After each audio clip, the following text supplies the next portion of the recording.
On a crisp November evening in 2025, as polling stations across New Jersey, Virginia, and New York closed their doors, something remarkable unfolded. The results weren't just numbers on a screen. They were millions of voices, each carrying the weight of kitchen table conversations, unpaid bills, and sleepless nights. What political analysts initially dismissed as typical off-cycle elections revealed itself to be something far more profound.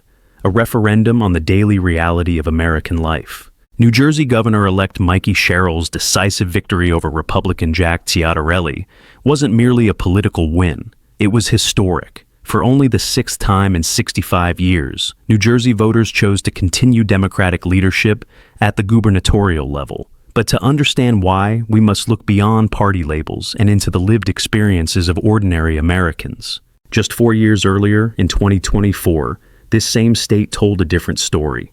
Then presidential candidate Kamala Harris had underperformed President Joe Biden by a staggering 400,000 votes. The Republican Party, buoyed by that shift, believed they were witnessing the beginning of a fundamental realignment, a red wave that might finally break through Democratic strongholds in the Northeast. Tonight's results shattered that assumption entirely. In Virginia, a state currently under Republican gubernatorial leadership, Democrats surged forward with gains exceeding 30 percentage points in key Northern Virginia counties. These weren't marginal shifts or statistical noise. They represented a fundamental change in how voters, particularly those working for the federal government, viewed the current administration's policies and their direct impact on daily life. President Donald Trump, conspicuously absent from the ballot but omnipresent in voters' minds, became the invisible candidate in every race. Exit polling revealed a striking pattern. Between 51% and 58% of voters across New Jersey, Virginia, and California explicitly stated that Trump was a factor in their voting decision. Only in New York City did this percentage drop to 38%, though even that represents more than 1 in 3 voters, considering the president's influence. Trump's response, posted on his Truth Social platform, attempted to deflect responsibility. He cited unnamed pollsters claiming 2 reasons for Republican losses. Trump wasn't on the ballot, and the shutdown. But this explanation, while convenient, fundamentally misunderstands what voters were actually saying through their ballots. The reality is more nuanced and more troubling for Republicans. Trump's policies, personality, and priorities have become so woven into the fabric of American political discourse that he functions as a constant presence, a perpetual incumbent whose every action ripples outward into communities, workplaces, and family budgets. When federal workers in Virginia cast their ballots, they weren't voting against an abstract political party. They were responding to concrete threats to their livelihoods, implemented by an administration they held Trump directly responsible for leading. To understand the depth of voter anger, we must examine the government shutdown that formed the backdrop to these elections. Unlike previous shutdowns, brief, mostly symbolic affairs that Washington insiders treated as political theater, this closure bit deep into the lives of millions of Americans who depend on federal services, employment, and stability. Virginia, home to one of the nation's highest concentrations of federal employees, felt this impact with particular intensity. These aren't abstract bureaucrats shuffling papers in distant offices. They're your neighbors, the single mother working as a clerk at the Department of Education, struggling to explain to her children why she can't predict when her next paycheck will arrive. The mid-career engineer at NASA, watching his mortgage payment deadline approach, with no clear answer about his employment status. The young graduate who took a federal job with the promise of stability, now questioning whether that promise meant anything at all. The Department of Government Efficiency, DOGE, as it's ironically abbreviated, added another layer of anxiety. Created to streamline government operations and reduce costs, DOGE became, in the minds of many federal workers, a guillotine waiting to fall.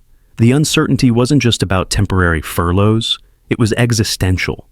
Would their positions still exist in 6 months? Would their years of service, their specialized knowledge, their dedication to public service count for anything when efficiency metrics were calculated? Chuck Rocha, a Democratic strategist whose firm conducted 100,000 door-to-door contacts in New Jersey over 4 weeks, captured something essential about the American mood. Every time we opened a door and talked to a voter in New Jersey, he explained, They talked about their electrical bill, the price of coffee, the price of ground meat. People are sick and tired of paying too much for everything in their lives. This wasn't campaign rhetoric. It was anthropological observation, a window into the daily calculus of American families trying to make ends meet. The price of electricity isn't just a number on a bill. It's the difference between keeping the heat on or bundling children in extra sweaters. The cost of coffee and ground beef represent the small comforts and basic proteins that families increasingly question whether they can afford. Here's where the political irony becomes almost unbearably sharp. Donald Trump won the 2024 presidential election, in large part by hammering Democrats on this exact issue. Everything costs too much, his campaign repeated endlessly.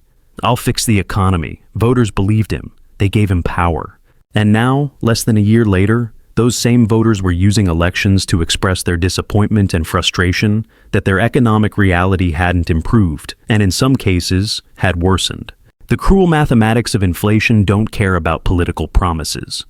When a family's grocery bill rises by 20% over 2 years, when electricity costs surge beyond budgets designed for previous prices, when the gap between income and necessary expenses grows wider each month, these realities create political consequences regardless of which party controls what office. The Latino community's role in these elections deserves particular attention, both for what happened and what it signals for America's political future. In 2024, Trump made historic gains among Latino voters, particularly Latino men, who responded to his messaging about economic opportunity, traditional values, and concerns about border security. But the 2025 elections revealed something crucial. Latino voters, like all voters, judge politicians not on promises, but on results. The families Chuck Roach's canvassers spoke with in New Jersey's Latino neighborhoods weren't abstract political units to be categorized and predicted. They were real people facing real challenges, and their voting decisions reflected their lived experiences. Consider the typical trajectory of a Latino family in New Jersey. Parents who work multiple jobs, often in service industries or small businesses. Their primary hope, sometimes their only hope, for their children's upward mobility lies in education. Public schools represent not just buildings where children spend their days, but institutional promises that hard work and talent can overcome economic disadvantage. When federal funding for education faces uncertainty, when school programs get cut, when the quality of public education degrades because of budget constraints, this isn't abstract policy debate. It's a direct threat to the American dream, as these families understand it. The coffee and ground meat prices they complain about aren't luxuries. They're competing with the need to buy school supplies, pay for extracurricular activities, and save for whatever educational opportunities might help their children succeed. Trump's 2024 promise was simple: I'll make your life more affordable. By 2025, with prices still high and federal services under threat, those same voters delivered a counter-message. You haven't kept your promise, and we're holding you accountable. While political analysts debated vote margins and demographic shifts, a quieter crisis unfolded in schools across America. One that would have profound implications not just for the 2025 elections, but for the nation's future.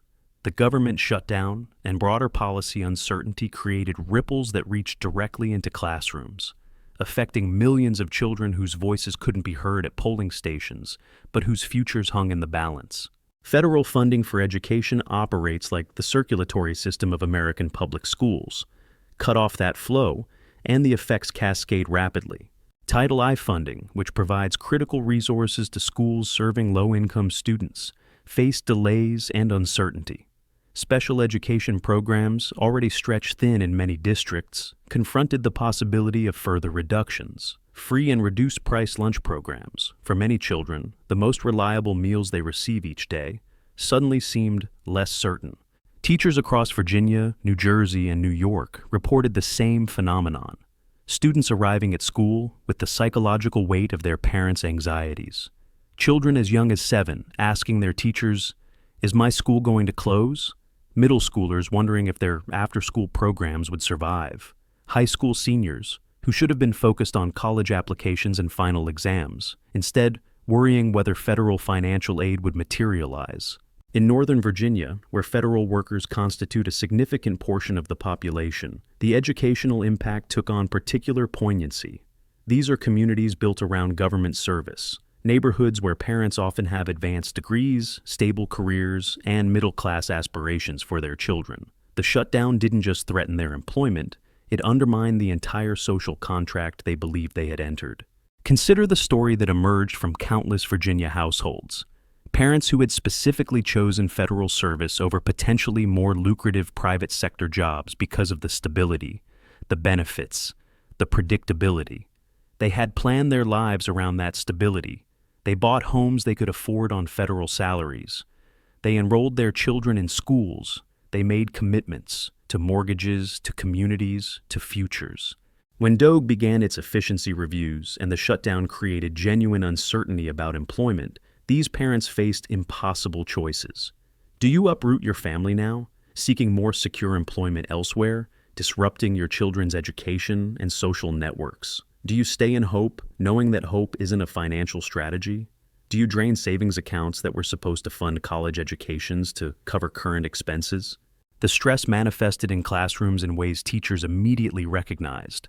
Declining grades among previously strong students, increased behavioral issues, mental health concerns. School counselors reported unprecedented demand for their services, with students expressing anxiety not just about their own futures, but about their families' immediate stability. For first-generation college students and those from economically disadvantaged backgrounds, federal financial aid represents more than assistance. It represents possibility itself. The Pell Grant program, which provides need-based grants to low-income undergraduate students, serves as a bridge between circumstance and opportunity. Nearly 7 million students rely on Pell Grants each year to make college accessible. The government shutdown and broader threats to federal education funding created a crisis of confidence among these students. High school seniors who had worked tirelessly to earn admission to colleges suddenly wondered if they could afford to attend. Current college students questioned whether they could complete their degrees or would be forced to drop out mid-program due to funding uncertainties. This wasn't theoretical anxiety. Financial aid offices across the nation reported delays in processing, uncertainty about funding levels, and an inability to provide students with clear answers about their financial situations. For students living at the economic margins, where the difference between continuing education and dropping out might be a few $1,000s in aid, this uncertainty was devastating. Beyond undergraduate education, the shutdown's impact on research universities revealed another dimension of the crisis. Federal research grants, from agencies like the National Science Foundation, the National Institutes of Health, and the Department of Energy, fund the scientific work that drives American innovation, medical breakthroughs, and technological advancement. When these grants faced delays or uncertainty, research labs didn't just pause, they hemorrhaged talent. Graduate students and postdoctoral researchers, often living on modest stipends and facing precarious employment situations, had to make difficult decisions. Some left academia entirely. International researchers, representing some of the world's best scientific minds who had chosen American universities for their work, began considering opportunities in other countries where funding seemed more reliable. This brain drain doesn't make headlines like election results, but its long-term consequences for American competitiveness and innovation could prove far more significant than any single electoral cycle. The situation in New York illustrated a different facet of the education crisis, one driven not by federal funding uncertainties but by state and local fiscal pressures. Leslie Sanchez's observation about the exodus from New York wasn't hyperbole. Real estate data confirmed that middle-class families, particularly those with school-aged children, were leaving the state in meaningful numbers. The mechanism was straightforward but brutal. High state and local taxes, particularly property taxes, made living in New York increasingly unaffordable for middle-income families. Since public schools are largely funded through property taxes, this created a vicious cycle. As tax-paying families left, the tax base eroded. Schools then faced budget pressures, leading to larger class sizes, reduced programs, and declining quality.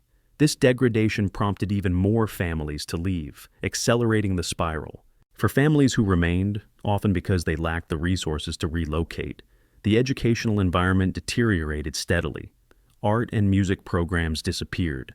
Advanced placement courses were consolidated or eliminated. Extracurricular activities, from sports to debate teams, faced cuts. Libraries reduced their hours. The very advantages that had historically made New York schools attractive were being systematically dismantled by fiscal pressure. The political implications were clear. Families making these difficult decisions to leave weren't just voting with their feet against high taxes. They were expressing profound disappointment with a system that seemed to value everything except the educational opportunities their children needed. For Latino families, particularly recent immigrants and second-generation Americans, education carries special significance. It represents the primary mechanism for intergenerational economic mobility, the way that parents working multiple low-wage jobs ensure their children achieve something better. This explains why Chuck Roach's door-to-door canvassers in New Jersey found such receptivity to Democratic messaging, despite Trump's gains among Latino voters just a year earlier. When families feel that their children's educational opportunities are threatened, whether by funding cuts, program eliminations, or school quality degradation, political allegiances become secondary to protecting those opportunities. The conversations at these New Jersey doorsteps revealed a clear hierarchy of concerns. First came immediate economic pressures, the electric bills, the grocery costs, the relentless grind of making ends meet. But close behind, often in the same breath, came concerns about children's education. Could they afford school supplies? Would the ESL programs that help immigrant children succeed still be funded? Would their children have the same opportunities as kids in wealthier districts? These weren't abstract policy debates. They were questions about whether the American promise of opportunity through education remained viable for their families. When voters concluded that current policies threatened that promise, they responded accordingly at the ballot box. While much attention focused on federal workers facing shutdown-related uncertainty, less visible but equally impacted were teachers in districts heavily dependent on federal funding. These educators already work in one of America's most demanding and underappreciated professions, often spending their own money on classroom supplies and working far beyond their contracted hours. The funding uncertainties added another layer of stress to already challenging jobs. Title I coordinators couldn't plan programs without knowing their budgets. Special education teachers worried about maintaining services for their most vulnerable students. Principals faced impossible choices about which programs to preserve and which to sacrifice. Moreover, many teachers are themselves parents, facing the same economic pressures as other American families. The gap between teacher salaries and cost of living, particularly in expensive areas like Northern Virginia, New Jersey, and New York, has grown increasingly untenable. When housing costs, healthcare expenses, and basic necessities consume the vast majority of even a teacher's salary, the profession becomes unsustainable for many talented educators. The political implications emerged clearly in the election results. Teachers, their families, and the communities that value public education demonstrated through their votes that they would hold politicians accountable for policies that undermined educational quality and teacher welfare. Community colleges represent America's most accessible pathway to higher education and technical training. They serve students who work full-time while studying, single parents returning to education, older workers seeking to retrain for new careers, and recent high school graduates who can't afford four-year universities. Federal funding plays a crucial role in community college operations, from Pell Grants that make attendance affordable to workforce development programs that train students for in-demand careers. The shutdown and broader funding uncertainties threaten this educational ecosystem at a particularly vulnerable moment, just as many Americans were attempting to retrain for jobs in an evolving economy. The irony was bitter. Politicians spoke constantly about the need for American workers to adapt to economic changes, to learn new skills, to compete in a global economy. Yet the very institutions that provide these opportunities faced an uncertain future due to federal policy choices. In states like Virginia and New Jersey, community colleges also serve as economic engines for their regions, partnering with local businesses to develop workforce training programs, providing affordable education that keeps talent local, and offering pathways to four-year degrees through transfer agreements. Threats to their funding represented threats to entire regional economic development strategies. To truly understand the 2025 election results, we must venture beyond political science and into the realm of human psychology, specifically the psychology of betrayal and broken promises. The voters who delivered these democratic victories weren't necessarily embracing a new political ideology. Many were expressing something more primal, the rage and disappointment that comes when reality fails to match explicit promises. Consider the psychological journey of a typical Trump voter from 2024 to 2025. In November 2024, they cast their ballot based on a clear, simple premise. Everything costs too much, and I will fix it. This wasn't a nuanced policy white paper or a complex economic plan. It was a direct promise that resonated with their daily struggles. They believed because they desperately needed to believe, because the alternative was accepting that their economic difficulties might not have easy solutions. The months that followed brought not relief, but additional stress. Prices remained stubbornly high. The promised economic miracle failed to materialize. And then came the government shutdown, a self-imposed crisis that seemed to prioritize political posturing over the welfare of ordinary Americans. For federal workers and those dependent on government services, this felt less like governance and more like abandonment. The psychological term for this experience is cognitive dissonance, the mental discomfort that occurs when reality contradicts one's beliefs. Human beings resolve cognitive dissonance in various ways. Some double down on their original beliefs, seeking explanations that preserve their worldview. Others, however, update their beliefs to match reality, no matter how painful that updating process might be. The 2025 election results suggest that significant numbers of voters chose the latter path. They didn't necessarily become Democrats or liberals. They simply concluded that the promises they had believed in 2024 weren't being kept in 2025. And they expressed that conclusion through the only powerful tool available to them, their vote. Political discourse often focuses on the loudest voices, the activists, the passionate partisans, the people who attend rallies and post constantly on social media. But elections are won or lost by a different group. The quiet majority who rarely make headlines but faithfully cast their ballots based on their lived experiences. These are the voters who don't have strong ideological commitments to either party. They're not reading political theory or watching cable news debates. They're working two jobs, helping their kids with homework, trying to save a little money for emergencies, and hoping tomorrow will be easier than today. When pollsters asked these voters whether Trump was a factor in their vote, and 51 to 58% said yes, they were articulating something profound. They were saying, "We gave you a chance. We believed your promises. You haven't delivered. We're holding you accountable." This isn't the angry rhetoric of the political extremes. It's the quiet disappointment of reasonable people who expected basic competence and didn't receive it. Their votes in 2025 weren't revolutionary acts. They were measured responses to unmet expectations. For federal employees, the 2025 elections represented an especially complex psychological moment. Many had spent careers in public service, driven by genuine dedication to their missions, whether protecting national security, advancing scientific research, educating children, or serving veterans.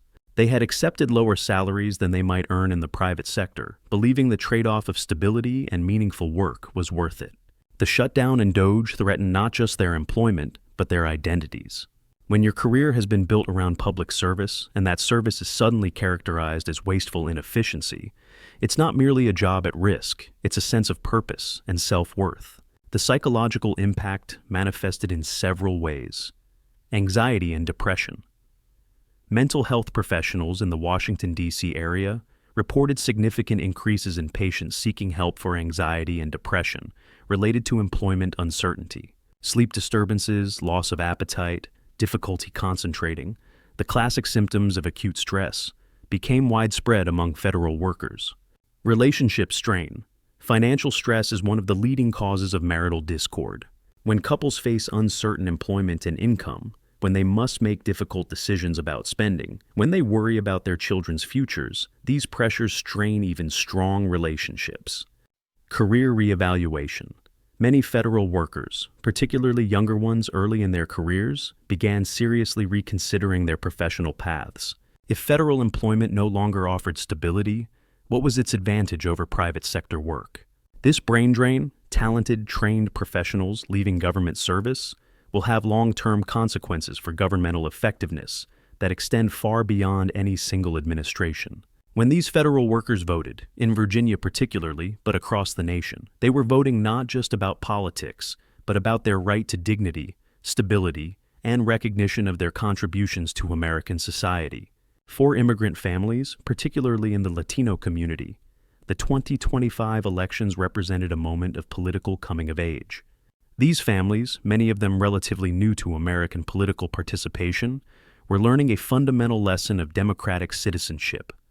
Promises made during campaigns must be measured against performance in office. The psychological complexity here was especially acute. Many Latino voters had cultural and religious values that aligned them with conservative positions on social issues. Trump's 2024 campaign effectively appealed to these values while also promising economic improvement.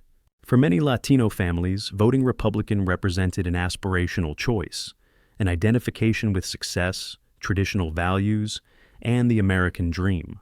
But the American dream, for these families, is fundamentally concrete rather than abstract.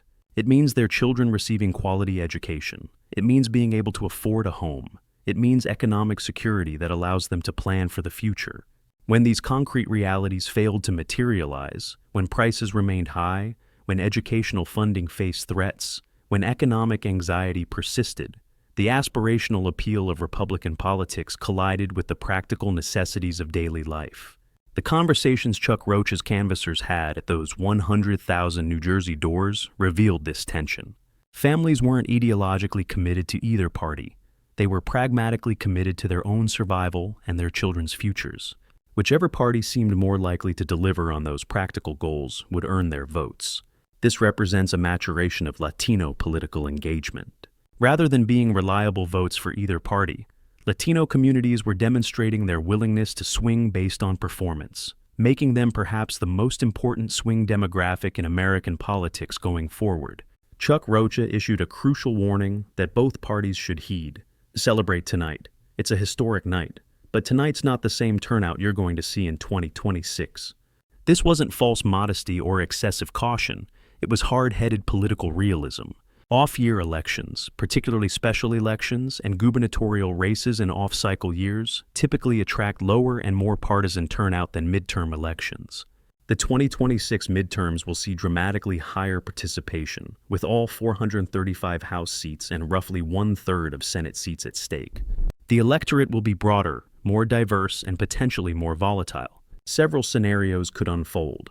Scenario 1, the blue wave continues. If economic conditions don't improve significantly, if the affordability crisis persists, if federal workers remain anxious about their futures, the 2025 results could presage a substantial Democratic wave in 2026.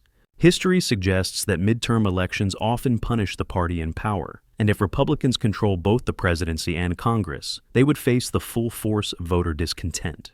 This scenario would likely result in Democrats retaking the House of Representatives and possibly gaining Senate seats, fundamentally reshaping the political landscape.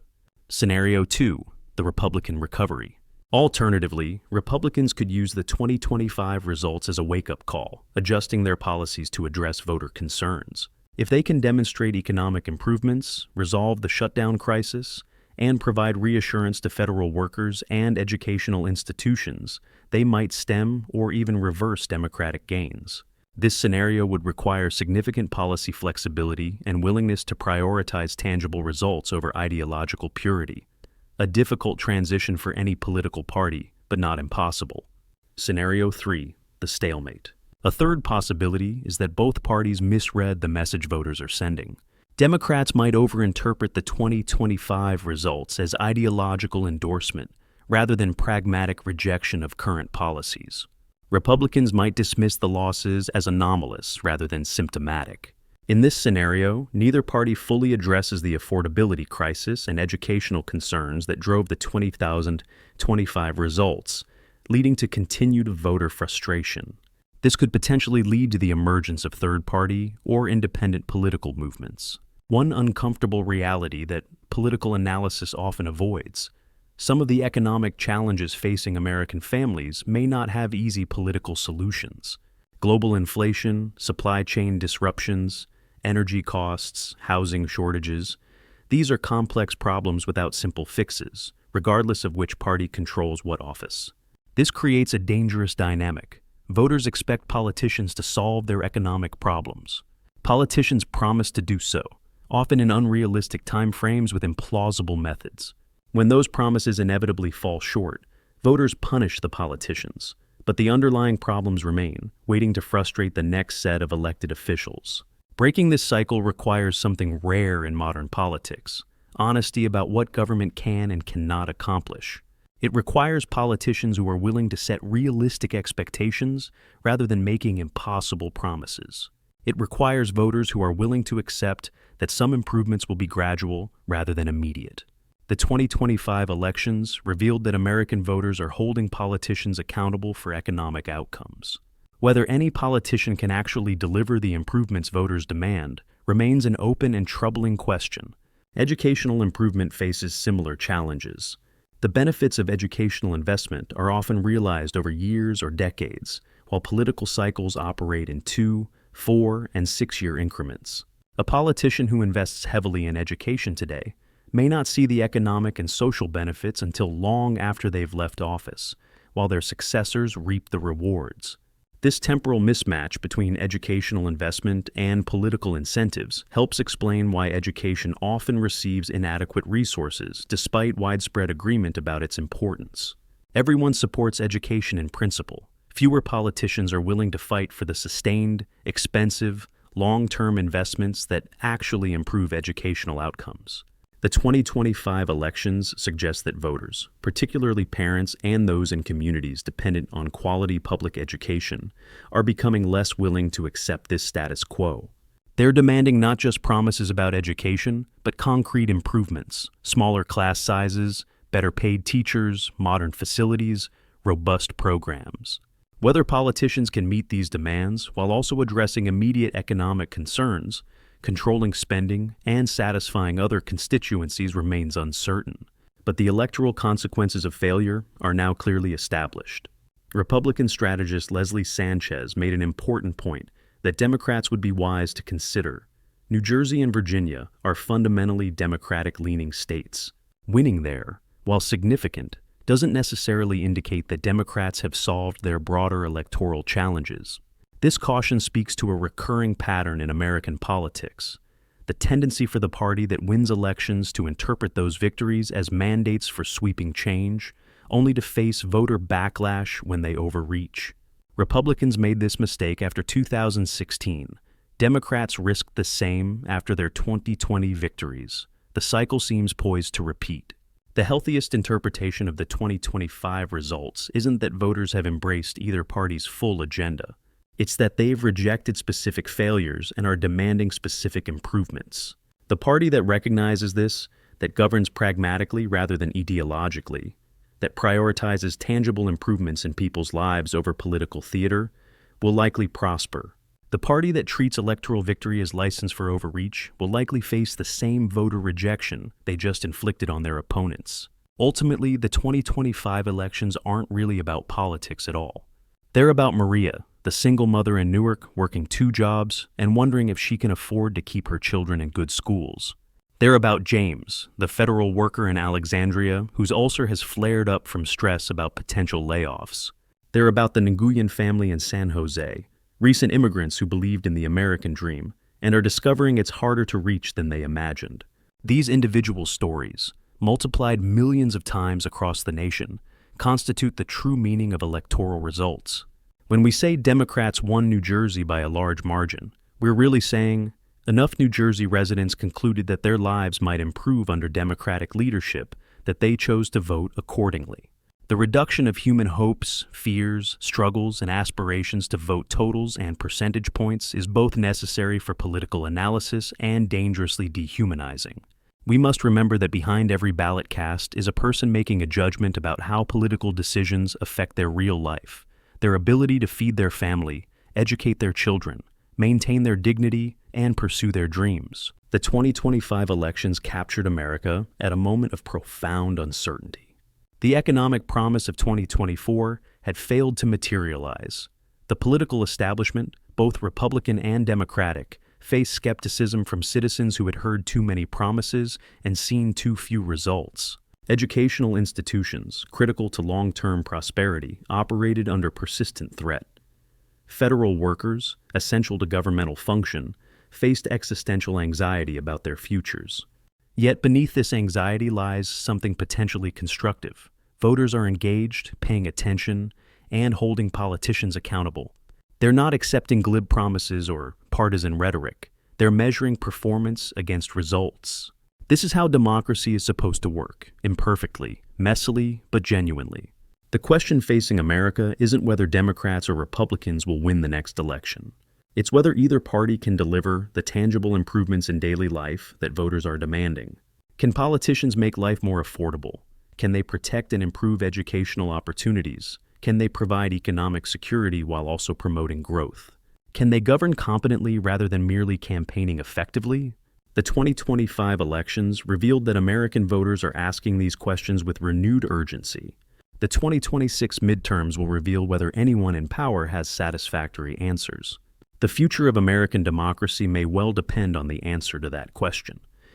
For now, in living rooms across New Jersey, Virginia, New York, and the nation, families continue their daily struggles, paying bills, helping with homework, worrying about tomorrow, and hoping that someone, somewhere in the corridors of power, actually cares about their lives and has the competence to improve them. The ballot box was their cry for help. Whether anyone is truly listening remains to be seen.